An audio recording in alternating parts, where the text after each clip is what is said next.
So allemaal sommer beter nou. Ons gaan die Bybel oopmaak nou. Psalm 84.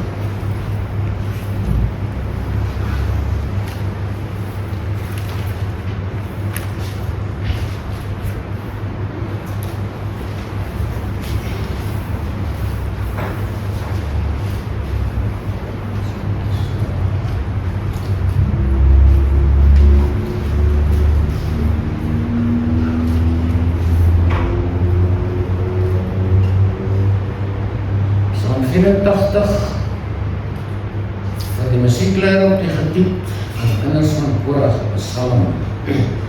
Hoe lieflik is u woning, o Here van die leerskare. My siel verlang, ja smag na die voorhoewe van die Here.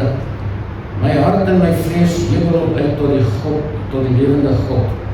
Selfs in die mosie huis en die swaveltjie en mesraar, waar sy haar klinkies neerlê, naamlik die altare. Here van die leerskare, my koning en my God. Welgeluk salig is hulle wat woon in u huis, hulle prys u gedurig.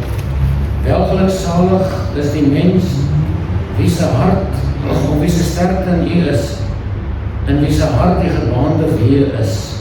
As hulle deur die droë laagte trek, maak hulle tot fonteinland, ook oordek die vroeë reën dit met seëninge. Hulle gaan van krag tot krag, elkeen van hulle sal verskyn voor God in Sion. Here, God van die leerskare, hoor my gebed. Luister tog, o God van Jakob, o God ons skuld kyk, en aanskou die aangesig van die gesalfde. Want 'n dag in die voorhoewe is beter as 1000. Ek wil liewer by die drempel staan in die huis van my God, as om te woon in die tente van goddeloosheid. Want die Here God is 'n son en 'n skild. Die Here sal genade en eer gee. Hy sal die goeie nie onthou aan die wat in opregtheid wandel nie. Die Here van die leerskare, welgeluksalig is die mens wat op u vertrou. Nou ons het nagmaal hierna, en daar gaan ons ook verder seker in hierdie atmosfeer van die Here wees. Maar vanmôre gaan dit hier oor die vallei van geween. Daar is in die Bybel baie gesê oor dale en laagtes en valleie. En hier is my besonderse hoofstuk al die jare, omdat daar iets in verborge is wat mense nie raak sien, omdat die vertaling nie so korrek is as wat dit moet wees nie, maar toe maar, ons sal daarby kom. Ons praat oor die vallei van geween. Net 'n paar van die ander valleie en dale en laagtes waarvan die Bybel praat, wat baie belangrik is. Mens kan 'n hele reeks hieroor hou, en daar's baie. Ek het net so 'n paar uitgesoek wat bietjie belangrik is vir ons om te weet. Wat is belangrik in hierdie opset?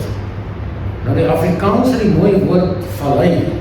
Die Bybel gebruik meer die woord dale of laagtes, wat 'n vallei beteken in baie opsigte. Maar ons het die mooi woord, want ons is die mooiste taal in die wêreld om hierdie dinge te beskryf. Afrikaans is die mooiste taal wat daar is. Dit is bewys. En daar is 'n paar baie belangrike valleie wat ek net voor u wil hou. Die eerste is die vallei van doodskade wat almal ken. Dawid sê mos, Psalm 23, al gaan ek ook in 'n dal van doodskade weer, ek sal geen onheil vrees nie. Dis 'n vallei waarin ons gaan. En soms in die lewe nog, en dan kom ons daar uit, baie gehavend betingal, en soms in oorwinning. Die vallei van doodskade weer is nie 'n probleem vir 'n kind van God nie, want Dawid sê, want u is met my. Dis toch wat het verander, nee. Dan is die dal van Achor, dit word genoem die dal van stryd of moeilikheid. Dis 'n lelike plek. Wat het daar gebeur? Josua 7 vers 26 tot 8 gesondig het. Hy sê hulle het 'n groot hoop klippe op hom gestapel toe hom verbrand het, wat tot vandag toe daar is. Toe die Here hom afgewend van die gloed van sy toorn, daarom noem hulle daardie plek dal Achor tot vandag toe. Dit beteken die dal van stryd, of vallei van stryd en moeilikheid. Dis wat Achan veroorsaak het. dal van Hinnom, of die Moorddal, daar was ook so 'n dal naby Jerusalem. Jeremia 19 stel het so, en julle, of hulle, Juda, het die hoogtes van Baal gebou, om hulle seuns met vuur te verbrand, as brandoffers aan Baal, iets wat ek nie beveel of uitgespreek het nie, of wat in my hart nie opgekom het nie. Daarom kyk, daar kom daar, spreek die Here, dat hierdie plek nie meer genoem sal word Tofet, en die dal van die seun van Hinnom nie, maar Moorddal. Daar het hulle tempels gebou vir die afgode, vir Baal en Moloch en so aan. Hulle het hulle seentjies en dogtertjies gevat en daar geoffer, klein babetjies verbrand. En dit is om God het 'n Moorddal noem. En al die moordenaars gaan voor God verskyn vir wat hulle daar gedoen het. So in die vallei waarin ons wandel, of in die dal of in die laagtes, moet ons besef, daar kom 'n dag dat ons gaan rekenskap gee van wat ons hier gedoen het, en wat ons daar beleef het en laat ontstaan het. Daar is nog enetjie, is die dal van Kidron, die vallei van Kidron. Dis die dal net buitekant Jerusalem, waar sonde weggegooi is. Dit is 'n smal valleitjie, daar is 'n stroompie ook, Kidron vallei en sy stroompie. En afgode en alle gruwels word daarin gegooi en verbrand. Dis 'n tipe van die hel. Nou, in Konings 15 sê ja, selfs, dis nou Asa, selfs sy moeder Maaga het Asa as 'n gebiedster afgesit, want sy nonsens aangevang, om sy afgryslike voorwerp vir Asherah gemaak het. En Asa het die afgryslike voorwerp omgekap en in die dal Kidron verbrand. Dis waar hulle al die afval en die lelike goed gaan verbrand het, wat nie in die samelewing behoort nie, sonde, afgode en allerlei sulke dinge. Dis ook die dag waarin Judas as verraaier in die klimaks van sy sonde gekom het.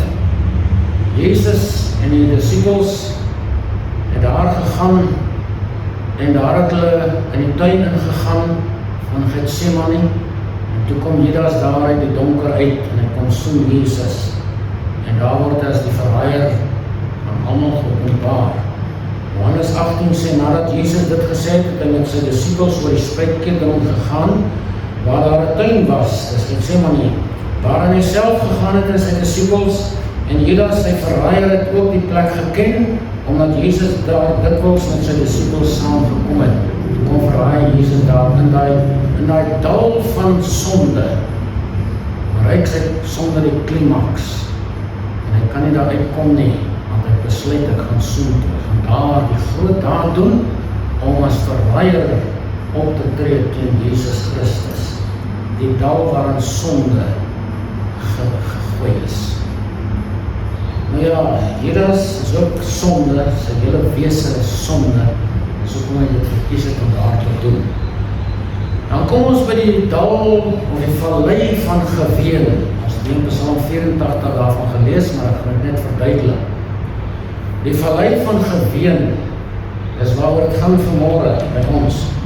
In Rigters 2 staan daar hierdie woorde, toe trek die engel van die Here, dis Jesus, van Gilgal op na Bochum, en sê, ek het julle uit Egypte laat optrek en julle gebring in die land wat ek julle vaders met 'n eed beloof het, en gesê, ek sal my verbond met julle in ewigheid nie verbreek nie, maar julle mag geen verbond met die inwoners van hierdie land maak nie. Hulle altare moet julle omgooi, maar julle het nie na my stem geluister nie. So sê ek dan ook, ek sal hulle nie voor julle uit verdrywe nie, sodat hulle vyande vir julle sal wees, en hulle gode stryk vir julle.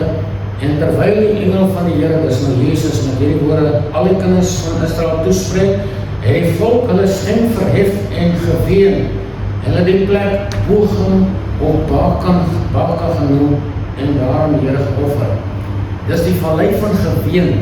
Die hele volk het daar geween toe Jesus met hulle praat oor hulle afvalligheid en hulle sonde, en hulle daai dag die plek genoem of gedoop. Dis twee woorde dat dieselfde betekenis Bochum of Baka. Ja, dis waar ons boodskap vanmôre vandaan kom, uit hierdie vallei van geween. Nou, Baka of Bochum beteken balsam of ween in die Hebreeus. Dis balsam of ween. Dit word afgelei van die balsamboom, wat lyk of hy ween as die gom uitloop. Dit lyk letterlik selfs asof hy ween. En van sy takke af loop daar trane van gom. En daarom die balsamboom is die boom van Baka of geween, Bochum. Dis alles dieselfde. Maar ongelukkig is daar nou klem op sekere woorde wat anders geskryf word op 'n ander plek of vertaal word, maar kom ons hou daarby. Baka of Bochum beteken balsam of ween. Daar het hulle vallei gedoop, die vallei van geween, vallei van Baka. So die vallei van Baka beteken in Hebreeus die vallei van geween. Hulle het dit in Afrikaans in Psalm 84 vertaal as die droë laagte. Hulle het gekyk na die verband van die Psalm, waarin hierdie woord voorkom, en hulle dit daar volgens verander en vertaal, asof dit iets anders is. Want hy sê as hulle hierdie droë laagte trek, maak hulle dit 'n fonteinland, en elkeen van hulle sal voor God verskyn. En so hulle dit toe as vertalers gemeen dat dit beter verstaan gaan word, as ons hierdie ding die droë laagte noem. Dis nie 'n droë laagte nie, die vallei is droog, maar dis nie wat die naam beteken nie. Ons vertaal dit as droë laagte. Dis die geheim van Psalm 84, dat daardie droë laagte nie die regte woord is waar daar staan nie. Hy sê welgeluk salig is die mens wie se sterkte in U is en wie se hart die gebaande weer is, as hulle deur die droë laagte, nou in Hebreeus Baka of Bochum trek, maak hulle dit 'n fonteinland. Hulle gaan van krag tot krag. Elkeen sal verskyn voor God in Sion. En is hierdie pragtige beskrywing wat hulle laat dink het, hierdie woord gaan nie pas in Afrikaans nie, ons maak dit droë laagte. Dit is 'n laagte, is 'n vallei en is 'n droog. Maar die werklike Hebreeus praat van Baka of Bochum, die vallei van geween. Nou goed, wat beteken dit vir ons? In Engels staan daar letterlik hierdie woorde, jy sal kry, who passing through the valley of Baka. Hulle het nie in Psalm 84 die vallei van droë land gesit nie. The valley of Baka, make it a well, the rain also full of the pools. Dis die Engels en direk vertaal in die Hebreeus. Nou goed, deur die sondeval het hierdie aarde, hierdie wêreld verander in 'n vallei van geween. Dis die verband van hierdie hele saak. Hierdie hele wêreld het verander in 'n vallei van geween, in 'n tranedal. En mense wat ween voor God, die sien hy raak, en hy luister na hulle harte, en hy lees hulle harte. Want as ons ween, dan beteken dit ons is oop. En as God sien die mense harte is oop, dan kom hy na jou toe en teer uit, en praat met jou, en hy hanteer jou, en hy geef jou salwing en genesing. 'n tranedal het hier ontstaan, in Genesis word het beskrywe. Aan die mense het hy gesê, omdat jy geluister het na die stem van jou vrou, en van die boom geëet het, waarvan ek jou beveel het om nie te eet nie, vervloek is die aarde om jou ontwil. Met moeite sal jy daarvan eet al die dae van jou lewe. Ook sal het vir jou dorings en distels voortbring. Jy sal die plante van die veld eet, en die sweet van jou aangesig sal jy brood eet, totdat jy terugkeer na die aarde, want daaruit is jy geneem, want tot stof is jy tot stof sal jy terugkeer. Hier stel God die mens in die regte lig, van wat lê voor, wat het gebeur, en wat gaan nou kom. Hierdie aarde word 'n tranedal, absoluut. Het word op baie plekke beskryf, waarom weersteen, wat een van die groot Bybel-exegete is, hy praat van die vallei van Bochum.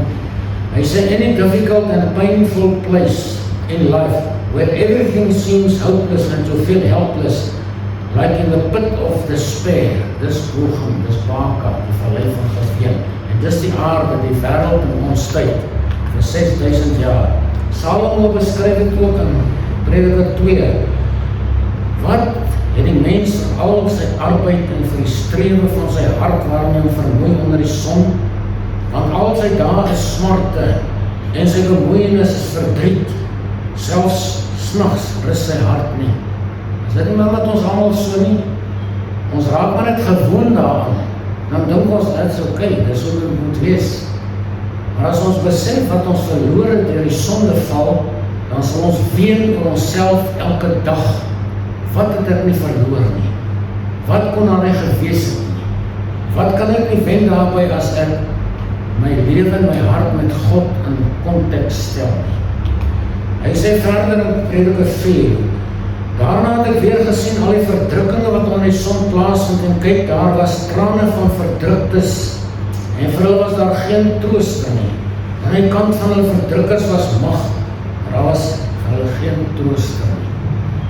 Die trooster het gekom toe Jesus gekom het om ons te kom vertroos. Maar die trooster word net geken by begrafnisse. Dan troos ons mekaar, dan sien ons die Heilige Gees wil vertroos. Ek het dit al voorheen vir u verduidelik wat gebeur werklik. Die Heilige Gees wil jou en my vertroos, al is dit die sterkste, lewendigste persoon in die lewe. Moet hy jou vertroos vir dit wat jy verloor het deur die sondeval, die verlies wat jy gely het, die sielsverlies, en die verlies in jou hart en jou gees en jou lewe. As ons die Heilige Gees nie gehad het nie, sal hierdie dinge ons oorweldig het, sodat niks van ons oorgebly het nie. Jy besef dit dalk nie, maar hy is elke oomblik by jou om jou te vertroos vir dit wat jy verloor het en vir dit waaroor jy ween, deur die trane dal. Spreuke 15 vers 3 sê, op elke plek is die oë van die Here. Het jy geweet dat God staan en kyk vir jou hierso? Hy kyk van die kant af, hy kyk van bo af na jou. Het jy sy oog gesien toe jy inkom? Dis iets wat ons moet begin leer ken. Op elke plek is die oog van die Here. Hy is hier vanmorgen om na jou te kyk, en jy dink dalk nie so nie. Jy kan dalk met die eie dinge besig wees, maar hy is oog in hierdie plek wat na jou kyk, die oog van die Here, en hy sê, hy beskou opmerksaam die slegte en die goeie, so daar word geskrywe. As 'n gedenkboek sê Malagi, wat geskryf is voor die aangesig van die Here, met betrekking tot die wat van hom praat. Goed. Dit is hier so erg dat Hebreërs 5 vers 7 van Jesus sê, toe hy hier in die tranendal kom, hy wat in die dae van sy vlees, gebede en smeking met sterk geroep en trane aan hom geoffer het, wat hom uit die dood kon red, en ook verhoor is uit die angs. Jesus het baie meer geween as wat ons dink. Hier sê hy dit, in die dae van sy vlees en gebede en smekinge. Hoeveel keer? Het word nie genoem in die Bybel nie.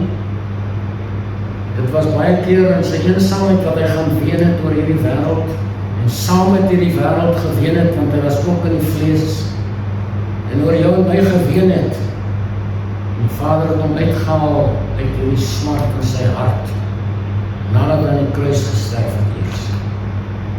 In Johannes 11 vers 35, die kortste teks in die Bybel staan daar, dat die dood van sy vriend, Jesus het geween. Jesus het geween, hy was 'n mens soos ons in hierdie opsig, en hy het geween oor die smart wat hy mee moet beleef op hierdie aarde. Sy beste vriend is in die graf, dood by Rykal, en hy ween daaroor. Moet ons nie meer ween nie. Prediker sê, Jakobus sê dit, laat julle gelag en droefheid verander, want ons moet perspektief kry. Het is nie nodig om heel te loop en huil nie. Maar jy moet ween oor jou verliese, jy moet ween oor die smart van mense in die wêreld. Daar is mense wat hulle lewe lang niks bereik nie. Moses sê in Psalm 90, die oudste Psalm in die Bybel, die dae van ons jare, daar is 70 jaar, of so sterk as 80 jaar, en die uitnemendste dae, met ander woorde die meeste daarvan, is moeite en verdriet. Ons moet perspektief kry op die lewe, sodat ons oorwinnaars kan word, want jy kan dit nie op 'n ander manier word nie. Jy kan nie jouself sterk en groot hou oorwin in die lewe nie. Goed, Lukas 2:23 sê Jesus ook, in sy hoedanigheid, Jesus het omgedraai vir hulle gesê, dogters van Jerusalem, moenie oor my ween nie, maar ween oor julle self en oor julle kinders. Hoeveel ouers is daar wat ween oor hulle self en oor hulle kinders? Kinders word groot, hulle gaan hulle eie pad, hulle word vertroetel, hulle word bedien, hulle word alles gegee in oorvloed wat lê, maar is daar ouers wat nog op hulle knieë staan en ween vir die siel van hulle kinders? Is daar tussen ons sulke ouers? Is daar sulkes? Lukas 19 sê hy weer, en toe hy naby kom in die stad sien, het hy daaroor geween en gesê, as jy toch maar geweet het, ja, ook in hierdie dag van jou, die dinge wat tot jou vrede dien, maar is ook vir jou oor bedek. As die wêreld maar net, waarvan Jerusalem maar net 'n replika is, 'n voorbeeld is, as die wêreld maar net weet, en as jy as mens net weet, wanneer jy begin groot word, wat oor jou lewe gaan kom, dan sal jy ween oor jou lewe. Meer as wat jy sal trots wees, en meer as wat jy sal inbou in die genot en die plesier van die lewe. Die lewe het sy skadukant, maar het ook sy ligkant. Ja, dis die vallei van geween waar ons woon. Dis hoekom hierdie boodskap kom. Die vallei van geween. Dis hier waar vere van trane onophoudelik vloei. Hier vloei trane, hopelik van ouers vir hulle kinders. Dis hier waar ons nooit alleen gelaat word nie, gelukkig so. Met die koms van Jesus na hierdie aarde toe, het hy verligting gebring, hy het perspektief gebring, hy het krag gebring, hy het oorwinning gebring. Jesaja 54 sê, jy ellendige, deur storm gejaagde, ongetrooste, kyk ek lê jou steen en suurklek, grondves en safiere. Dis God wat vooruit kyk na die mens wat hom gaan bid en dien op die regte manier. Hy sê jy is 'n ellendige, stormgejaagde, ongetrooste. Maar God kom en hy stuur sy seun en hy begin ons lewens verander as jy hom toelaat. Maar weinig mense laat hom toe. Godsdienst staan in die meeste mense se pad om Jesus toe te laat om hul lewe te verander. God kom self in die vallei woon om ons te help. Galasiërs 4 vers 4 en 5 sê, toe die volheid van die tyd gekom het God sy seun uitgestuur, gebore uit 'n vrou, gebore onder die wet, om die wat onder die wet was los te koop, sodat ons die aanneming tot kinders kan ontvang. Die groot oorsaak van die geween op die aarde is die wet. Die wet maak van mense slawe. En as mense 'n slaaf van die wet geword het, dan val jou huis in mekaar. Dan begin ellende in jou siel oorvat. Dan gaan duisternis in jou hart begin oorvat, want die wet is nie maaitjie nie. Die wet is 'n afgryslike teestander van God se kinders en van baie mense, maar die wet het baie doele. En die een wat hy so mooi van praat is dat die wet is ons stigmeester na Christus toe. Hy is ons stigmeester, dis hoekom dit moeilik gaan onder die wet. En hy sal jou seermaak totdat jy jou oë oopmaak en na bo kyk aan Jesus Christus aanvaar. So, dis baie keer die wet, mense wat in die wet wandel, wat swaar kry in hierdie lewe, dan stampel hulle op en dan huil hulle, en baie gee vir God die skuld, dat het so sleg gaan met my. Jesus tree toe tot ons pyn, en hy deel ons smart. Ek het om reeds daaroor gepraat, hoe hy geween het oor die aarde toe hy was. Hy het berei die wêreld voor vir nuwe dinge. Dis die ander deel van die koms van Christus.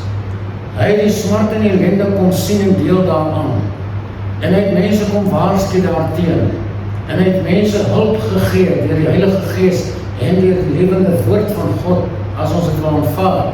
Dan kom die woord van God in ons lewe, dan kom die Heilige Gees en hy verander ons lewe. Maar dis nie al wat Jesus kon doen het nie.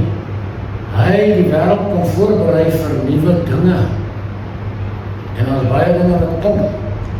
33 jaar swaai alles om en bring hoop vir die ellendiges. In die vallei van geween stap 'n man in en hy bring hoop en hy bring verlossing en hy bring vertroosting vir die mense wat stikkend hier rondloop om ons. Jy is ook dalk 'n stikkende mens op jou lewenspad. Jy is dalk nou nog stikkend. En waarom groei jy nie geestelik nie? Waarom groei jy nie? Wat hou mens vas? Praat met die mense daar buite op. Waarom is daar nie verandering in jou lewe nie? Is dit nie die ellende van die lewe wat baie mense vashou nie? En ons kyk nie na die hoop wat Jesus gebring het, om nou 'n beter lewe te leef nie. So, daar is egter tussen ons ook sekere mense wat die stem van Jesus gehoor het, sekere mense wat hom respekteer vir wie hy is en wat hy kon doen het en wat hy nou besig is om te doen.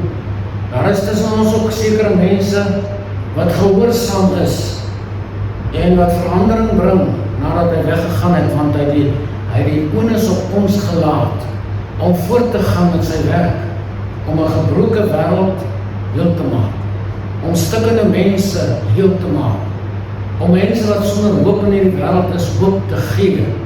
En as jy dit nie doen nie, het jy self nie hoop nie. As jy nie mense help nie, as jy nie bid vir jou kinders, wat die trane loop en jy ween voor God nie, so heel betekenisloos in hierdie wêreld.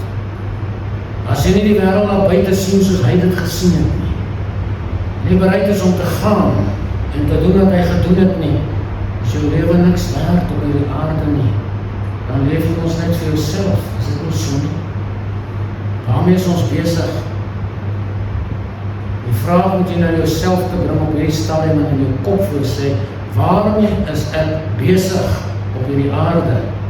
Wat doen ek hier? Soek ek plesier, wat almal soek, genot, net lekker kry, net vrede hê? Nee, dis nie volgelinge van Jesus nie. Sy disciples, sy apostel het elkeen 'n wreedaardige dood gesterf. Terwyl hulle lewe is hulle met klippe gegooi, hulle is aan die brand gesteek. Johannes is in 'n bad olie gegooi om hom te verbrand en te kook. Dis die lewe van 'n ware kind van God wat die wêreld sien soos Jesus dit sien. Want dan word die duiwel kwaad. As jou oë begin oopgaan en jy sien hierdie dinge raak, dan word Satan kwaad.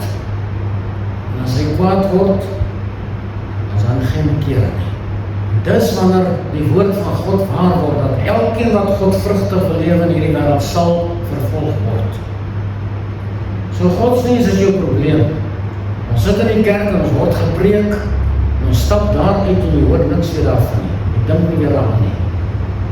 Ek ken die kerk, ek ken godsdienst, ek ken die lewe, miskien langer as jy. So mag God genade gee dat ons wakker word, daar is nie meer tyd nie. Jezus het gesê, ween met die wat ween. Dis 'n opdrag. Ween met die wat ween. Moeilik skeef van hom kyk en sê, wat moet jy wil nie? Raai sagtheid in jou hart inkom wat in hom was.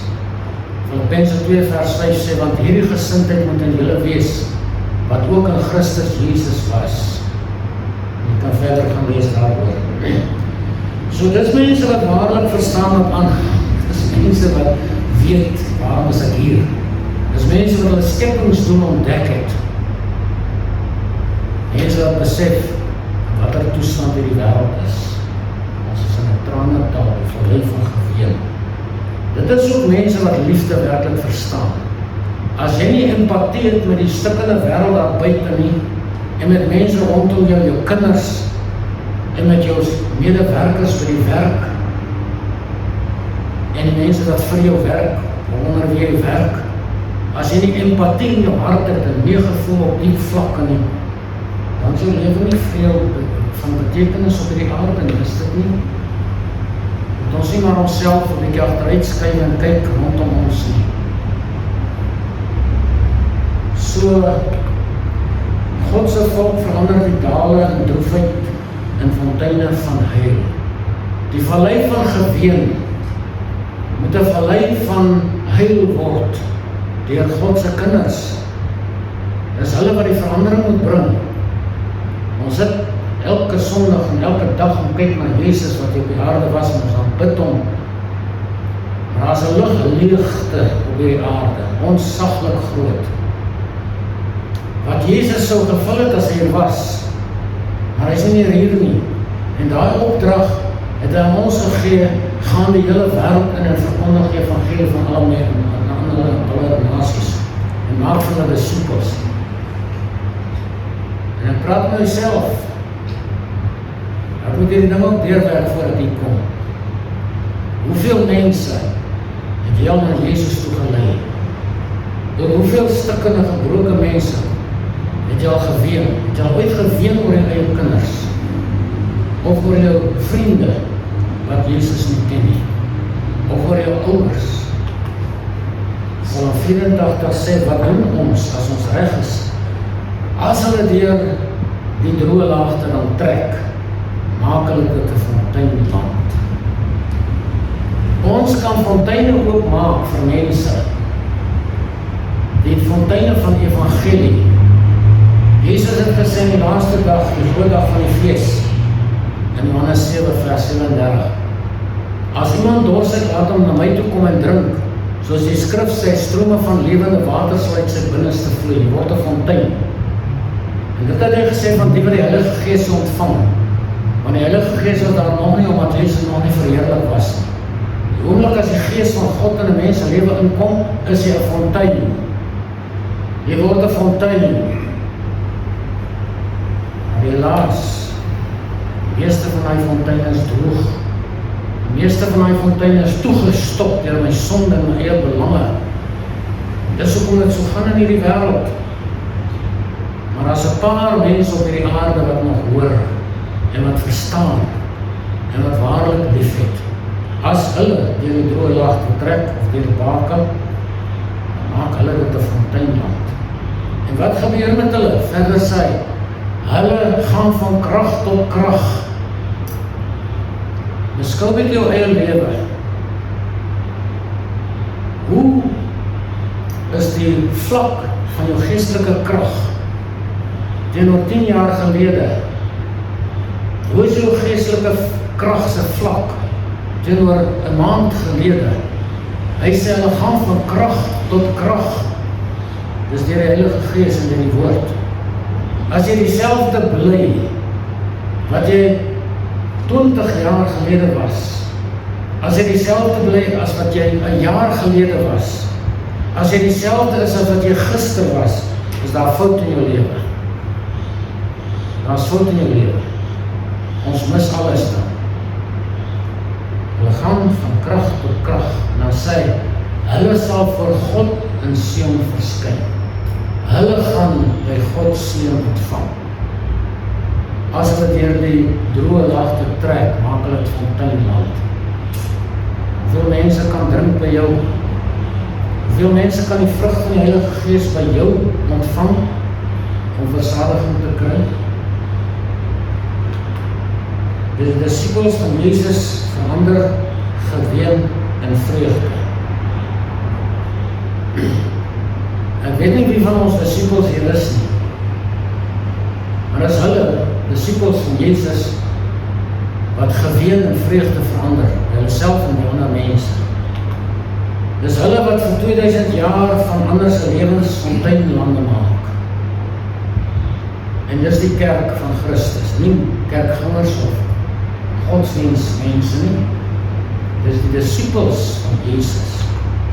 Dis hulle wat gehoorsaam is aan sy groot opdrag, gaan dan heen, maak disciples van alle nasies, doop hulle in die naam van die Vader en die Seun en die Heilige Gees, en leer hulle om alles te onderhou wat ek julle beveel het.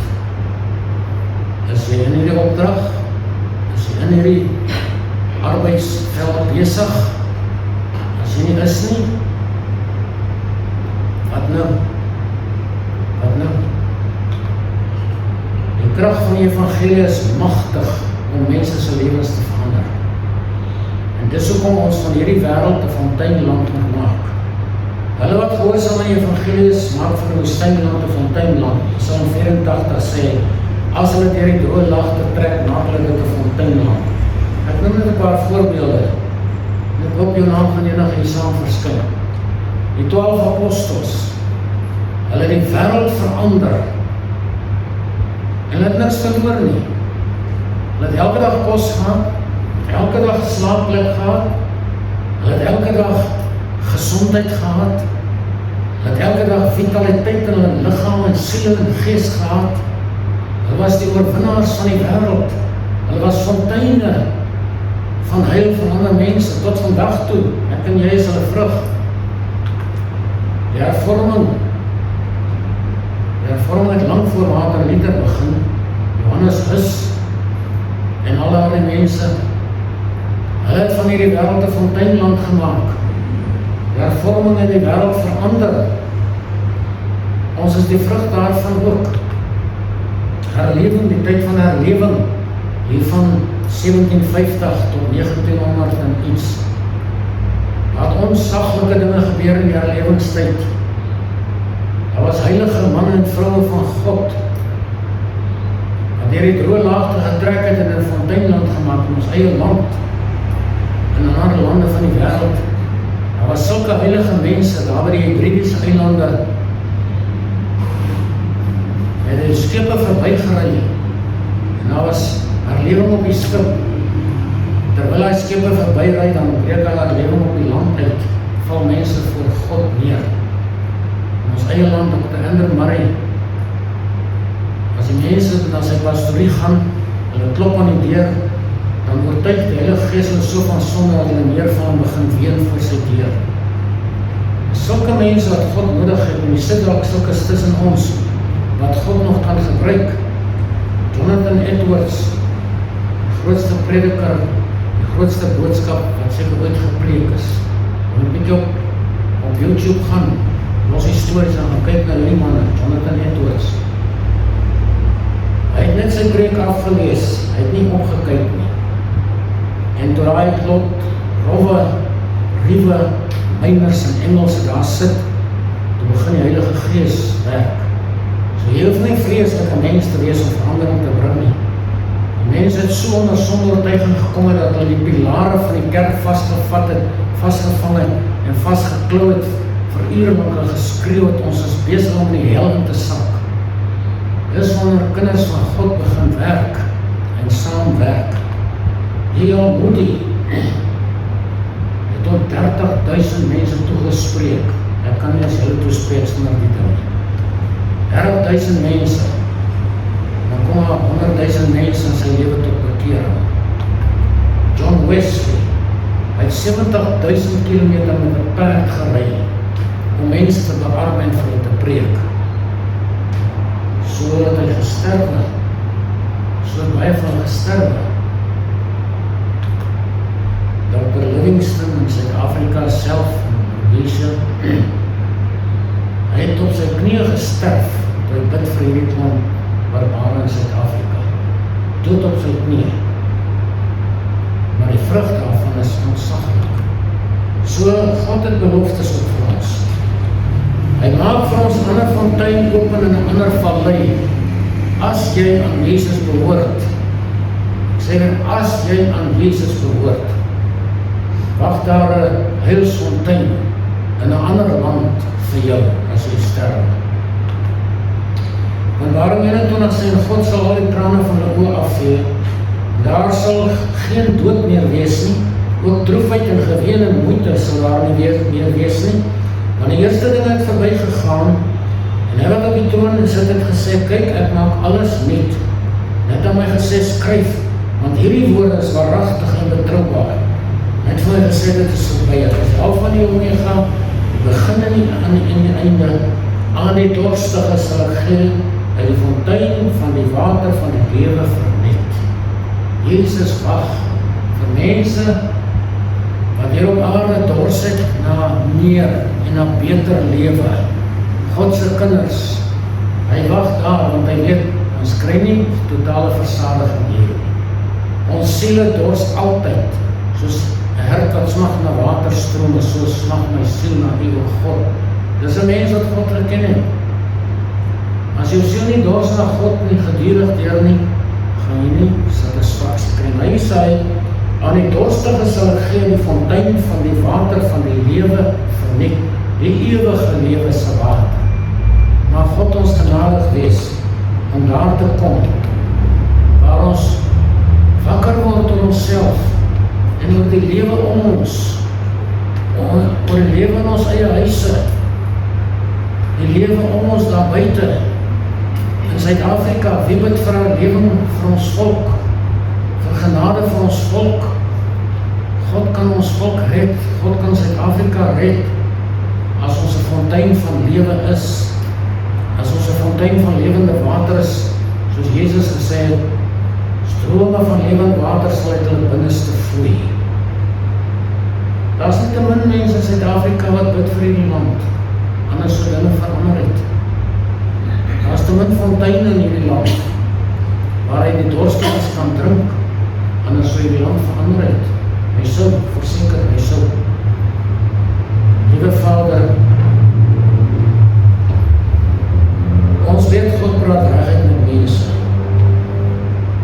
En nou dank ek U daarvoor dat U met my ook regtig praat. En daar toe ek verdwaal was in my sonde, het U 'n fontein van heil vir my geopen.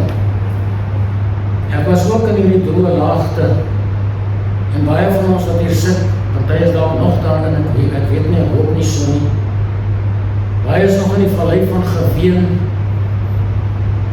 Here daar, in daardie vallei in Baka, en daardie volk geween, hulle het tot besinning gekom toe Jesus met hulle praat. Hulle het geween oor hulle verkeerde dade, dis wat ons moet doen. Ek bid God vir die werkinge van die Heilige Gees in die kinders se lewens, dat ons waarlik sal ween, eerder as om te lag, en eerder as om ons sondes toe te smeer, en te vergeet. Asseblief help ons daarmee, en ons dank U dat U ons